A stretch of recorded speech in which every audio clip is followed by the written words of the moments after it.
if you're visiting Arches National Park, you'll want to know these 5 things before you go.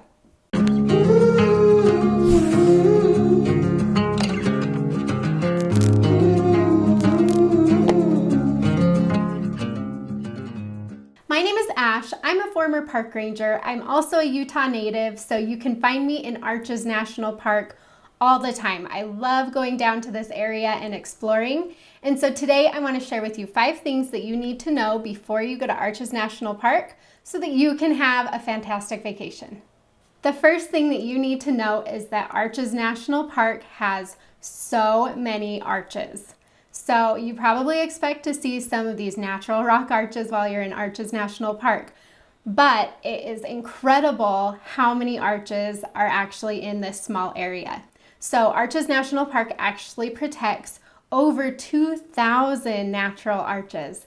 And so as you're driving around, you'll be able to see some that maybe aren't as popular and you don't know about as well, but there are just so many different arches that you can see in this park. Some of the biggest arches that you won't want to miss while visiting this park are Delicate Arch. So this is the famous one that's on the Utah license plate that you've probably seen in pictures at least. So definitely get to that one. This one you can hike to. You can also drive to a viewpoint that's a little farther out. But if you hike to the arch, you can actually stand under it, which is really cool. And then you have Double Arch, which is just a gorgeous big double arch. And so as its name implies, you'll see 2 arches in this area, and this is the tallest arch in the park, and it is just absolutely phenomenal. And it only takes a really short hike to get to the base of this arch. And then another one that's big and that a lot of people know about is Landscape Arch. So this is one of the longest arches in the world. And you can hike here. Again, it's another pretty short trail to get out here and back. It stays mostly flat. And so that's really nice that you can take a short hike and go see this beautiful long arch. Those are by no means the only arches that you'll see in Arches National Park. So again, because there are so many arches in this area, it's really fun to hike and explore and drive around and see what you can see. You'll find some smaller arches, you'll find some really unique arches, and so it's just a really great place to come if you're hoping to see some of these natural rock arches. The second thing you'll want to know before going to Arches National Park is that Arches has a crowding problem. So if you've been traveling to the national parks, you probably know that a lot of these parks have been overcrowded for a little while, and it can be really hard to find solitude. Arches has had this problem for quite some time. And so part of the reason of that is that it's just a really small national park. There's only really one main road that drives through the park, and that's where you find all the trailheads and everything. And so you've got a lot of people trying to get into a small area. It makes for a lot of congestion, and they were just running out of parking spots. So in the past, they actually used to have to close down the entrance station and turn people around, and you'd have to come back later when the park wasn't so full. Recently, they put in an entrance reservation process, and so you actually need a reservation to enter the park. Going forward, it will be interesting to see what they decide to keep doing in order to manage these crowds and arches. So you'll want to definitely check out the National Park Service website for Arches National Park to see what is in place when you go. We don't know if they're going to keep doing the entrance reservations. We don't know if they're going to implement a different system. And so it's just kind of something that is fluid that we'll have to keep watching and to see if they can come up with a more long-term solution to the crowding problems in Arches National Park. With that being said, there are some things that you can do to minimize the problems, the crowding problems that you can find in this park. Your timing matters a lot. And so when you're trying to go through the entrance stations, when you're trying to find parking, when you're trying to start these trails, really matters. If you can time it right, then you won't encounter all those big crowds and all those parking issues that come with that. You can control when you're entering the park. You can control the off the beaten path stops that you add into your itinerary so that you're not just at the busiest spots all the time. And so if you're looking for help with this, you can click on over to Dirt in My Shoes. I do have trip itineraries here. I have one for Arches, and this itinerary will just walk you through step by step, day by day, hour by hour, when to be where so that you can navigate through these crowds and arches and so that you can still have a fantastic vacation. You can get into the park. You don't have to worry about all the reservation systems or anything that they put in place to manage those crowdings. I will help you through that. So definitely check out Dirt in My Shoes, especially that itinerary, if you're looking for some extra help in navigating the crowds in Arches. Number 3, Arches is fabulous year-round. So this is really nice about Arches National Park and the Moab area. So Moab is the town just right outside of Arches that's really popular for outdoor activities as well. But this area pretty much stays open year-round. You will encounter some snow as you get into the winter months, but it doesn't usually stick around for very long. And so that's what's really nice about Arches. You can go in the off season, you can go when it's a little bit quieter or when the crowds just aren't as heavy and really still enjoy most of the park. April through October is high season in Arches. That's when you'll have the most crowds. And so keep that in mind. Again, if you can go November through March when it's a little bit quieter, that can be really nice. You can hike here all year round. You just may want some yak tracks or some spikes for your shoes for some icy sections, especially on the Delicate Arch Trail or the Devil's Garden Trail. Those ones do get a little bit icy, especially in the shade. During the shoulder season and off season, you may encounter some temporary closures, and snowstorms are not uncommon. You've also got the Devil's Garden Campground that is open year round.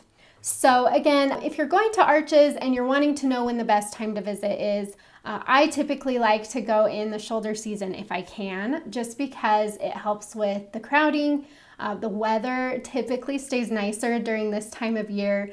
I don't particularly love being in Arches during the high season, especially during the summer months, because that's when you encounter those 100+ degree days, and it can be really uncomfortable to be out hiking in that. So I typically do like to stay to the shoulder seasons when I'm visiting Arches, just so that I can make sure that I have pretty good weather for hiking, that I can get out and do those things. Arches can be really nice in the summer if you're planning on doing more things around Moab, that town that's right there, because there is a lot of rafting and things like that in the area. And so if you are taking a summer trip, I definitely recommend adding in some water activities during the middle of the day so that you don't get overheated.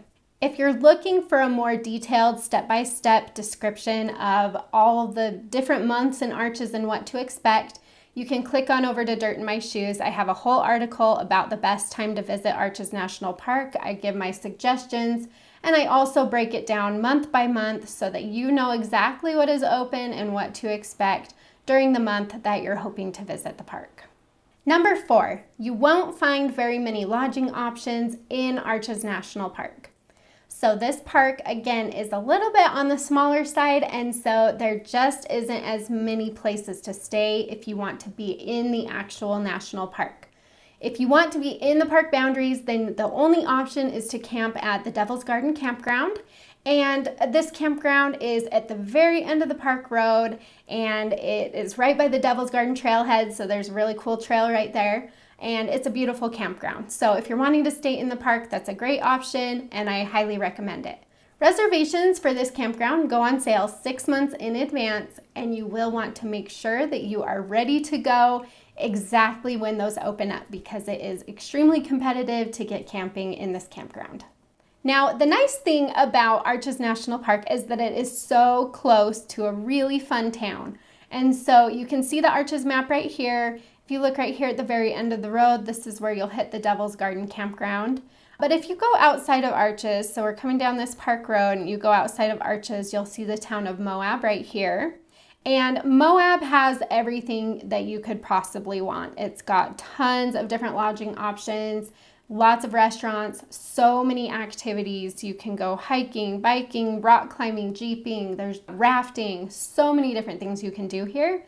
And so the town of Moab really does make a great base camp for your time in Arches National Park. Another option, if you're not wanting to stay right in town and if you're hoping to camp, there are some really great campgrounds along this highway here, Highway 128. So you're right next to the Colorado River here. It's gorgeous. So those are some good options. You'll also find some campgrounds down this way on Highway 279. You can also find some camping if you go up here to this Highway 313 and go along here. This is the road that will actually take you to Canyonlands National Park. It will take you to Dead Horse Point State Park. Both are beautiful, beautiful places that you'll want to see while you're in the area. There is some camping options along there as well. But honestly, if you can't get camping within the national park itself, then the town of Moab makes for a really great place to stay.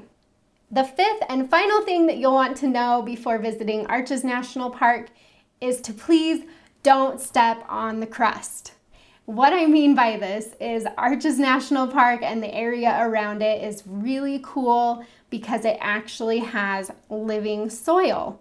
And so when you're adventuring through the park, you're hiking, just be sure to stay on the trail, but keep your eyes out for this living soil. And basically what it is, it's called Cryptobiotic Crust, but it is a collection of organisms that grow in this soil here, make it alive, and it essentially forms a crust over the desert landscape.